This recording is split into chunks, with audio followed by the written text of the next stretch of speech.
hands to some extent. And he does remind me a bit of Golovkin in the sense that he does make his opponent work every minute of every round, you know, with his footwork. What he's doing is very subtle, but it's still making his opponent work all the time, the way he walks him down.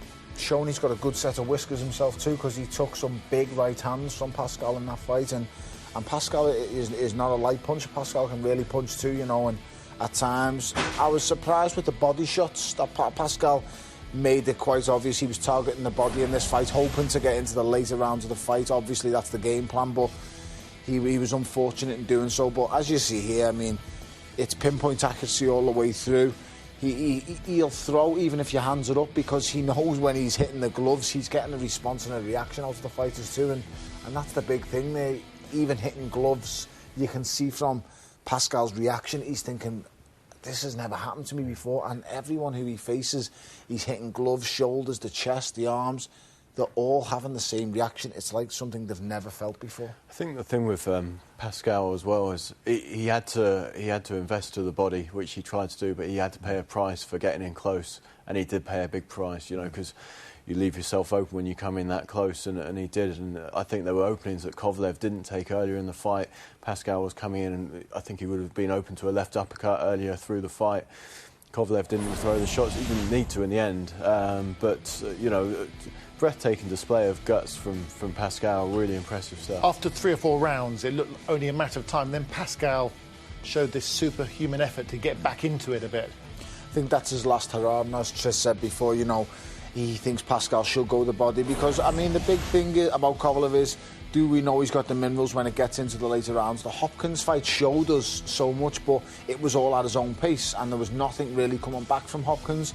In this fight, it's got to a stage where he's laid the beat down to a certain extent. That round 4 was a big round, and then Pascal's come out and started going to the body, catching Kovalev with clean right-hand counters with the shoulder roll and stuff, and he's found a way to absorb X amount of punishment as Kovalev and then come back and deal with it. So tonight he's shown he can overcome a little bit of adversity and at the same time deal with it without panicking. There was no panic in his corner. Him and David Jackson were so calm in the corner. You've got him where you want him. He's hurt. Go and punish him and just carry on. It was just, there was, for a guy who's I'd say so inexperienced, which he is, let's be honest. He has done very few 12 round, done the distance very few times, and tonight he's took apart an established former world champ, numerous time world champion, with, let's be honest, he's took him apart. Those stunning shots had a cumulative effect in the end, Tris. Yeah, definitely. I think the referee did stop at the right time. Do you know what, when he first stepped in, I did think, well, hang on, he's taken more than that all night, but as Tony said rightly, look at these shots. They're both crunching shots. Look at his arms. He's not able to defend himself. He's in no position to throw back. And you saw his legs. You saw his legs just before he'd staggered into that position as well. There were a couple of times in the fight earlier where you could have made a case for it being stopped as well, to be honest, because he was properly under the cosh. You cannot allow a puncher of that magnitude a free shot, because that's what he's away from there. He's one punch away from allowing a complete free shot, because Pascal's arms are dropped. I'll cut you off there. I think we can hear from the winner now. Sergey, we've been waiting for someone to give you a good fight. That was a really good fight. Tell me about it. I just thank you so much for compliment, but how I started I didn't like, but after 4th round I got control under Jean, and we saw what you saw, you know, like I just got him from the good right hand, and he lost mine. Have you ever been in a fight like that, amateur, pro, in the gym? Have you ever been in a fight like that before?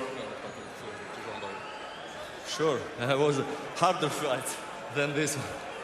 Because we haven't seen it as a professional. In amateur career. You looked like you had him out at the end of the 4th round. You dropped him. He barely made it back to his corner. And then he came back and landed some big shots against you. Were you hurt at any point in the fight? Yeah, he got me a couple good punches, but I didn't lose control. I took my mind in control in my mind, and like did my job. Just it's boxing. It's boxing. Adonis Stevenson came to us ringside just now and said, "Believe me, I'm going to fight him." What do you think about a fight with Adonis Stevenson? I'm ready for anyone. What about a rematch with Jean Pascal, considering the type of fight he gave you tonight? I'm ready for any fight. If my promoter said me fight, I need to fight with Jean Pascal again. Like, I'm ready. Max Kellerman with the questions there. It's got to be Adonis Stevenson at some stage in the next year or so. Has to be the fight. Nobody wants to see these two guys face anybody but each other, and that is the one fight that can, you know, it's a mega fight. It's a huge, mega fight that the whole boxing world want to see. Tris, who wins that fight? I'd probably say Kovalev. At the moment, I think he might have a little bit more to his game, and that experience will only benefit him in the long run. Well, plenty more to look forward to in a busy month of March on Sky Sports. Ringside on